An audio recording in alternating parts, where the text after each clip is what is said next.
Hi and welcome to the Art of Tarot and to your March 2025 readings. This is a little intro to sum up everything you need to know before we get to start the reading. You can also click directly into your reading in the timestamps if you don't have time for this little introduction.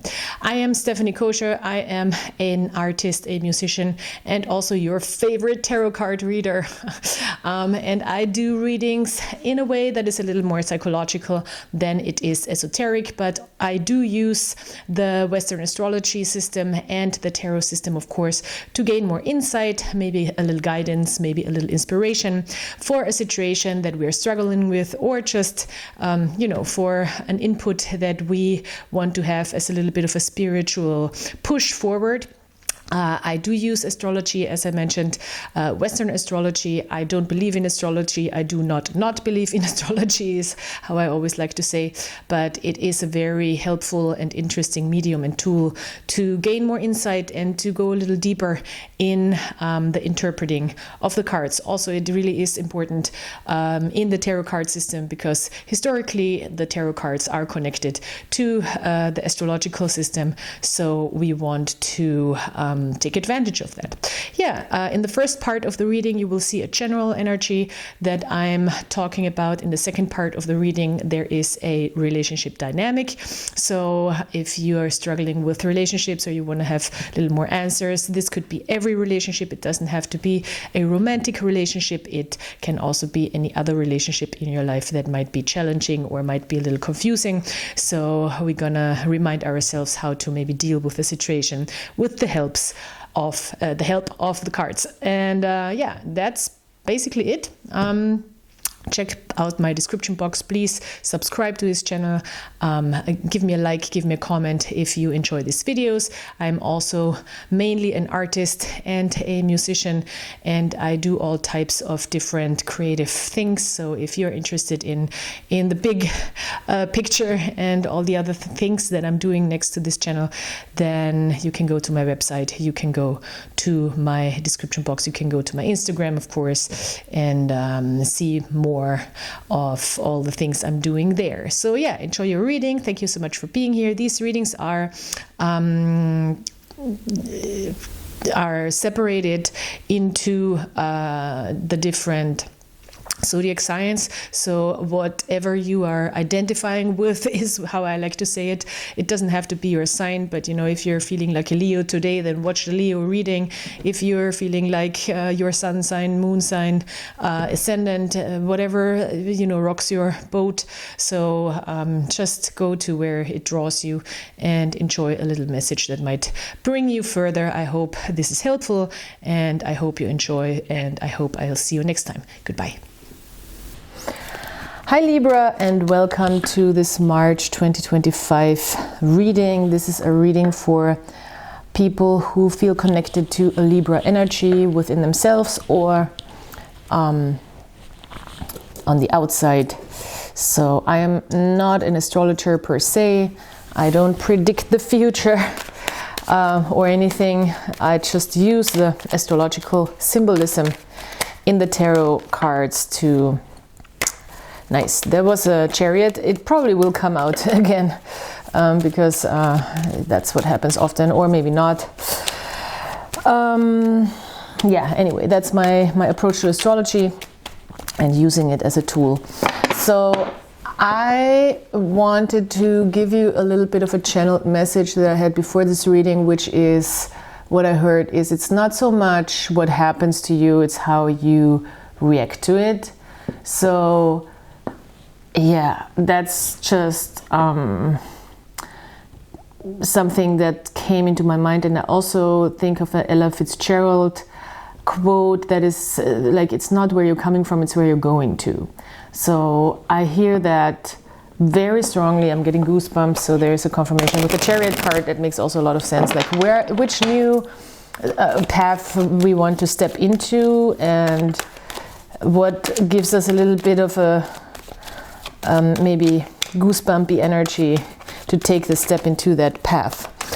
All right, let's see. Libra. The Hermit. The Hermit is exactly about the path. It's very much about this energy of paving your own path, and it's a card of ultimate potential. The Hermit in this deck is really has very strong symbolism and is a whole description of the full potential of life itself. It is understanding how to invest your time and energy and your knowledge and your wisdom to move forward and to make things grow, to create life. We have the egg here, which is a symbol for life. We have a sperm-like symbol here, which is the symbol, of course, for fruition and for fruitfulness, I'm sorry, and for potential as well, of course. We do have this three-headed hellhound here, which the hermit learned how to tame. So he is walking with the dark energies, but he understands that the hound here is really in check, so he knows how to keep it in check. There is all these grains here, which is really a symbol for growth and for harvest as well. And he has the star within his lantern, or the sun. You can really put it how you want it. There's different theories about it. And he's carrying this light with him. It is really a card of carrying potential and of making things grow, of making things also present in a physical sense. So we're really manifesting results by taking one step at a time. This is not about, knowing the goal. This is not about maybe even having a goal. This is really about the creative process in a nutshell. The hellhound is like, one is looking back, one is looking forward, one is alert, one is looking back, one is looking forward. So this is really also a representation of the past, the present, and the future in a sense. And it is the understanding how to be in the present moment as well. This is also a card that's standing for Virgo. We have strong Virgo energies this month because we do have a Virgo eclipse, full moon, lunar eclipse on March 14th. So this is a big theme. This is really having also all the answers within yourself, not having to ask for any advice or any reaction or any feedback from the outside world.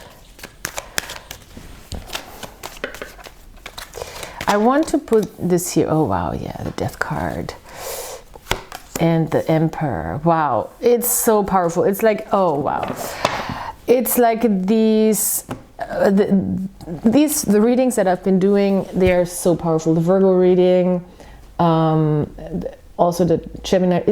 Every reading so far is really, really powerful, because this is really a time, it feels like, where we all step deeper and deeper into our power.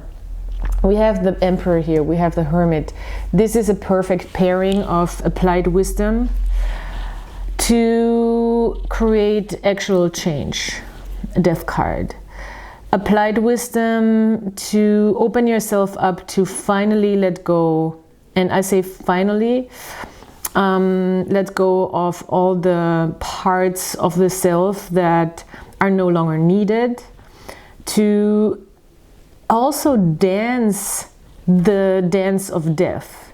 It's so interesting. This card, it is a dance. It is, when we go into manifestation and when we go into really the neurobiological and neuroscientific part of manifestation, like Dr. Joe Dispenza or people like that, where it's really like about creating new pathways with authority over the self, which is the Emperor here. the hermit would be exactly creating those new pathways. And it's a process and it's a dance, and there will often be, you know, these thoughts will be pulling you back. They will be like, oh no, but here it's much more comfortable.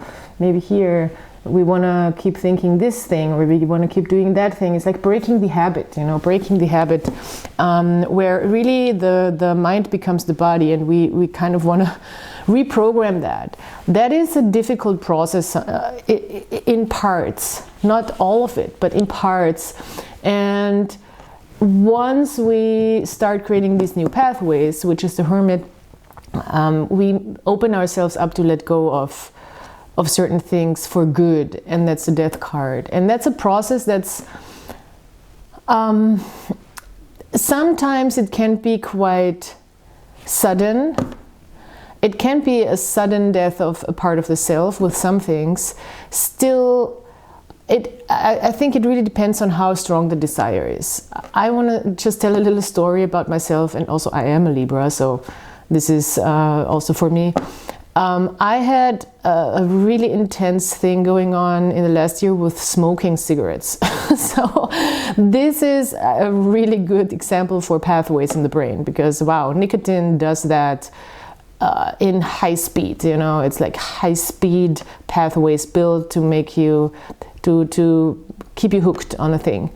And I used to smoke as a teenager or early adult, adolescent, quite regularly, and not just like, you know, every once in a while, but really quite regularly for a couple of years. So it was a big thing. It was a habit, it was a deal, it was in my system.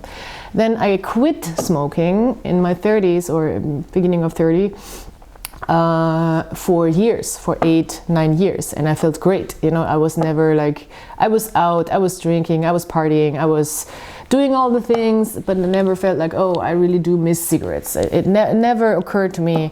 It was fine people smoking next to me. I didn't really mind the secondhand smoke too much. It was fine. I was good. I was a happy, non-smoking individual.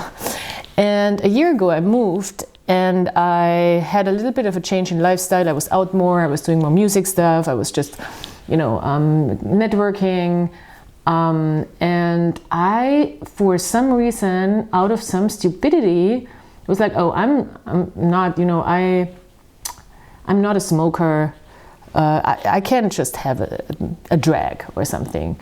And you wouldn't want to know how fast this thing drew me back in. And everybody knows that. It's not, you know, it's not, I'm not like, wow, oh, surprise. It's just, for some reason, we might think that we can resist the devil, and I'm very surprised that the devil card is not here. But I was so upset by this. My desire, see, and the candle is changing. My desire to be a non-smoker again was so strong, because I was so upset by this misstep into the trap, that it took me a couple of months with meditation and I was smoking for, let's say, like 6 to 8 months. And I was in there again, like regularly in the morning and the whole thing, you know. And my desire was so strong that I was like, no. And it took me a couple of tries, but at some point it was just like cold turkey and it was over, you know, for a couple of months. And that was such a reminder of how easy it is for some circuits in your brain that were maybe very strongly built to be pulled back into an old habit, and how it maybe needs a couple of more tries to start overriding them again. But if the desire is strong enough to step into that power, you will be able to cut that out for good, you know.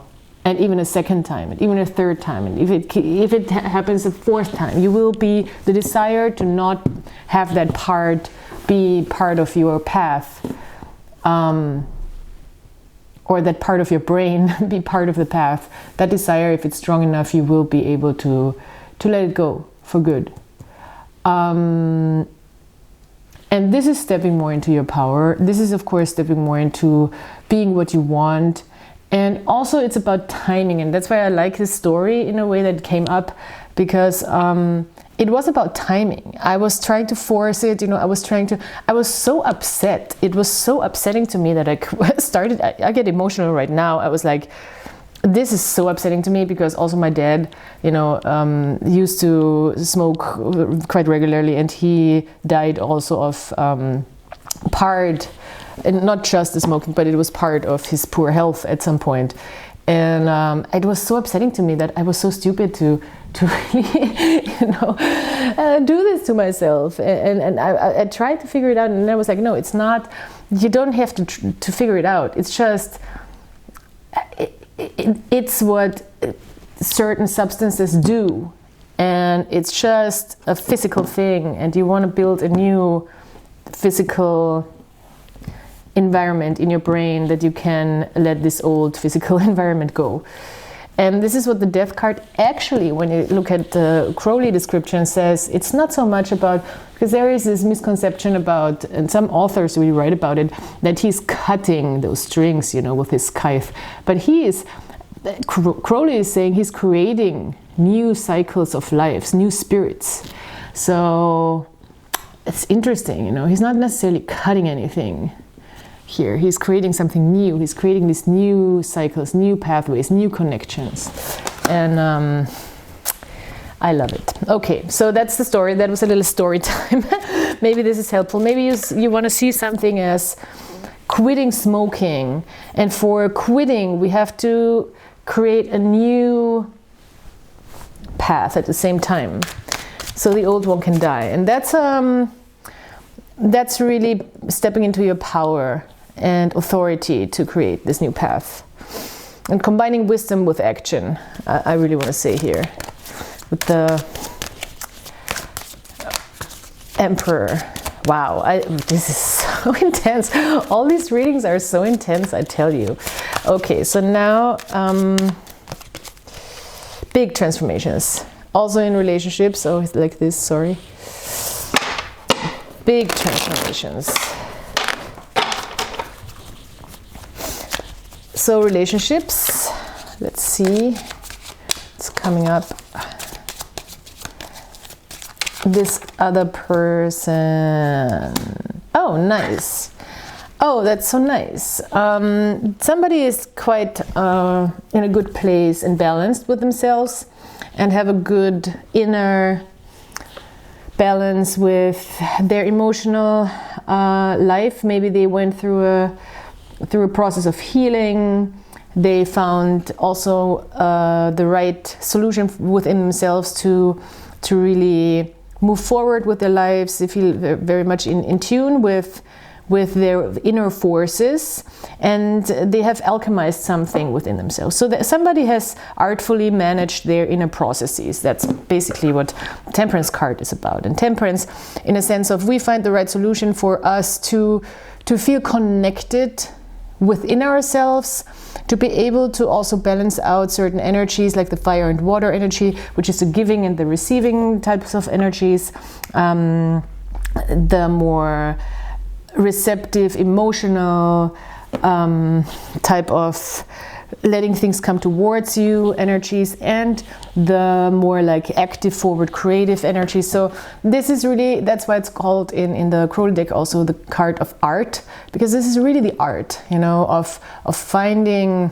the balance between, also in manifestation, and the Kabbalah also talks about it, like building the vessel and still going and receiving from the creator, from the universe, and still doing what you need to do, you know, taking action. So beautiful, beautiful. Who is this? It could be a Sagittarius, or maybe you're just dealing with an artist. Oh, so you're hiding something here from this energy, or maybe you haven't met it, or you're trying to manifest it. Could be. Oh, you're hiding your power. But this is not bad. Maybe you're maybe this person doesn't see your full power yet. I mean, there is so much powerful energy. So much powerful energy. Wow.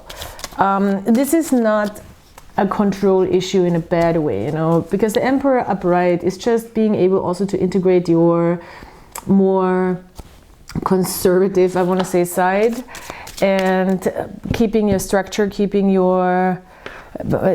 things in order for yourself, and having a certain order for yourself. This doesn't even have to do anything with this other person, I feel like. This is just you standing in your power, standing in your order.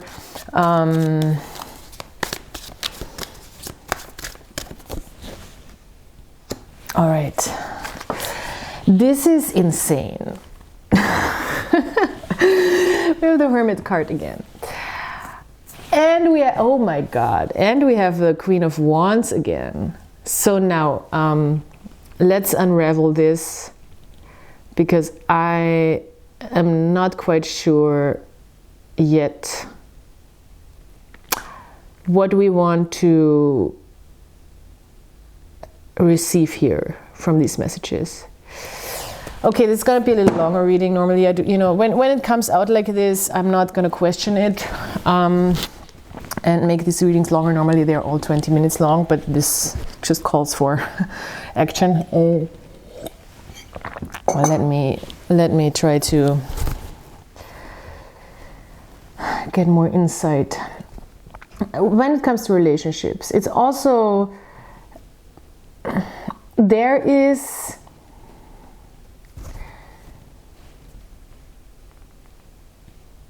a part within yourself, and maybe you're not quite, because you're so much in the Hermit energy and in the letting go energy.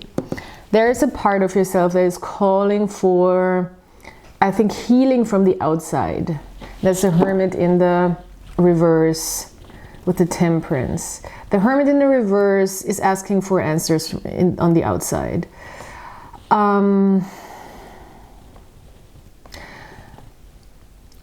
We're still maybe looking out for individuals, partners, business partnerships, friendships, who are inspiring in the sense that they have mastered their emotional realm and have mastered their inner being, and therefore have somewhat of an angelic, maybe even otherworldly energy or essence.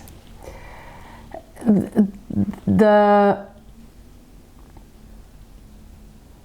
difference between the Hermit and the Hermit and the Temperance is there's a lot of wisdom, but this is more spiritual wisdom. This is also, the Hermit is also spiritual wisdom, don't get me wrong, but he's very much tied to the real world. He's an earth sign, earthy card. It's all about the process of creation here on this earthy planet. And there is also a little more ego involved with the Hermit to create and to bring forward with the wand that he has here. This is more inner worldly experience and more spiritual. It's a little more untied and detached from outcomes, I want to say. The Hermit is also the process, but yes, the process asks for a product, an outcome. While you're in the process, you're already doing something. You know, while you're planting a seed into the ground with your hands, this is all physical activity. While you're painting a picture, there's already color on a paper or on a canvas, and it's happening before your eyes, you know, one step at a time, the process. This is happening within. Temperance is more like it's coming to you more than the part of the receiving is stronger here with the Temperance, and it's kind of like also finding something that has deeper value and deeper meaning, finding an alchemical combination of things that has something more otherworldly. This is also finding gold. This is a card of alchemizing and finding gold and finding the right solution.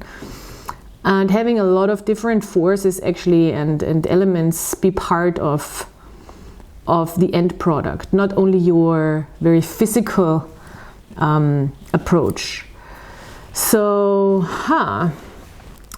it could be as simple as maybe we are just looking for a little more sense of magic and spirituality and healing in our relationships on the outside, because everything else, like, it seems like we have right now. And that is stepping out of this, and of course a need for a connection. It's as simple as that, because the Hermit in the reverse, we have a need for a connection. And yes, we can of course find so many parts within ourselves, but especially the Libra energy often needs the energy on the outside to be even more able to integrate the parts in the inside. And I just had 2222, which is very much about connection on the video timer. I hope this makes sense. But this is our need for connection on a not only physical but a little deeper meaning type of sense that we want to find in our environments and in our one-on-one partnerships, relationships. With the Emperor, we very well know what we want, and with the Queen of Wands we also know that the right time is important to act. We really have a vision of what we want. And maybe even more so of what we don't want.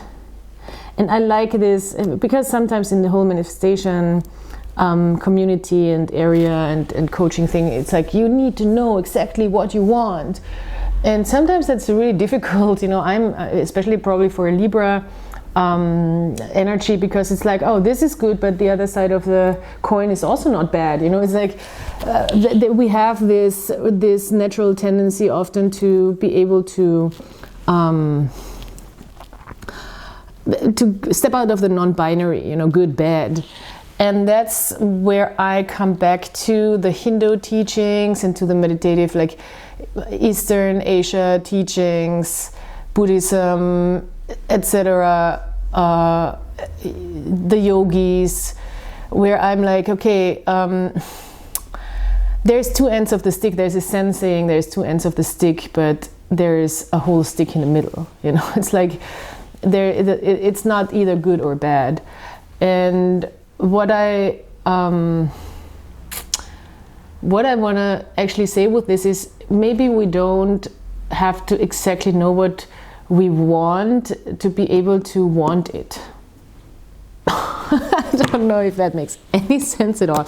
But yeah, Guru Diev, who is one of my favorite spiritual teachers when it comes to more like the Eastern Asian area, he says, like, there was this person in the audience asking, like, okay, what do you actually want? Or how do you know what you want?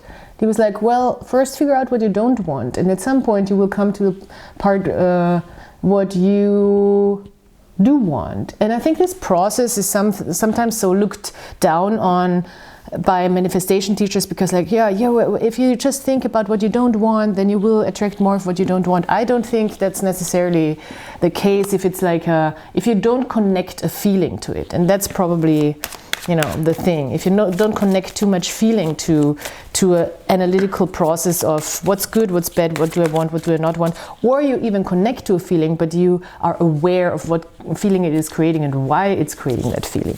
So that's maybe really the next step to be in control. And wow, there we are in the Temperance, you know, there we are at the receiving and acting realm of things, in the balance, in the balancing out these inner motions and emotions. Whew, okay, so let's see how you can connect to, because there seems like a disconnect to this energy within yourself and also on the outside, of course. This healed, balanced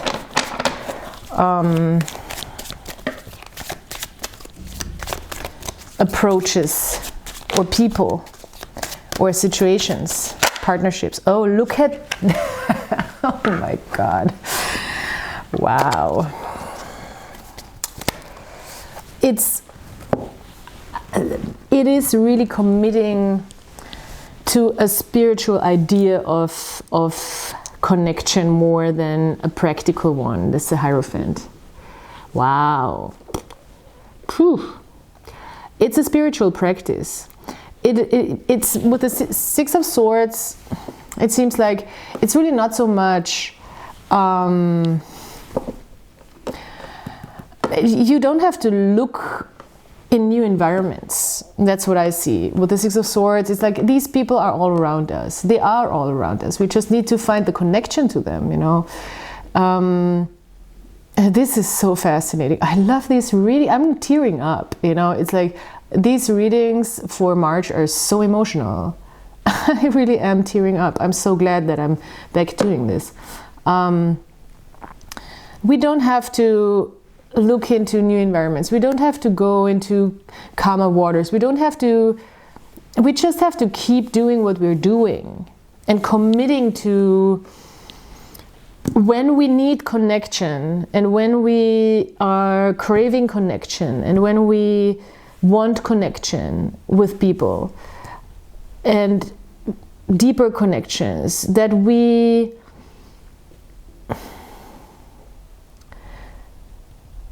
commit to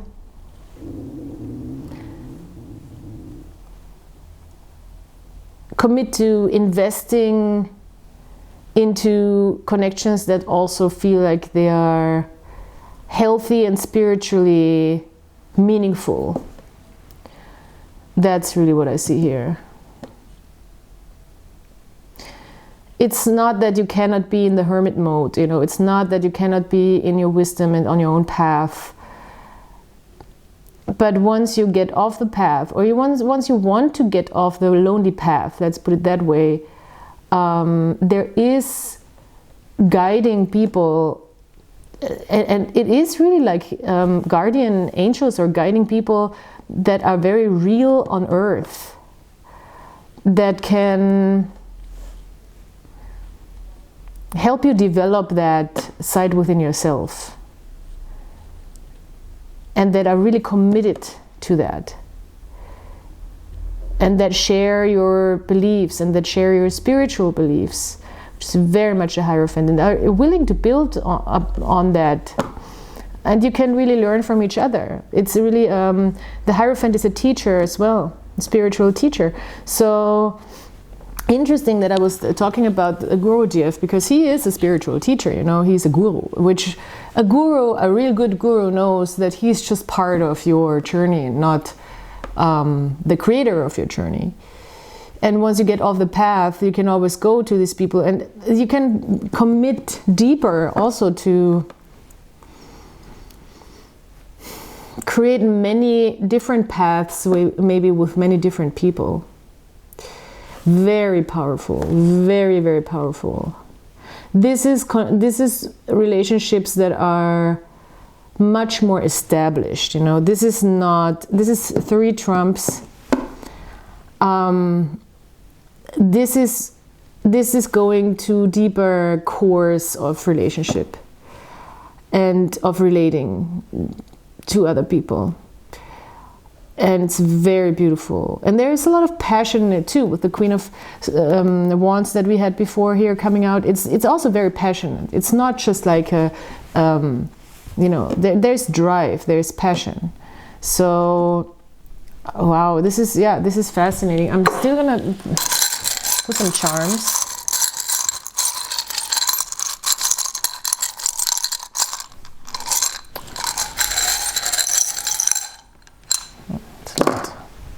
Oh, they all are falling into this middle thing. They're all big. This is really grounding.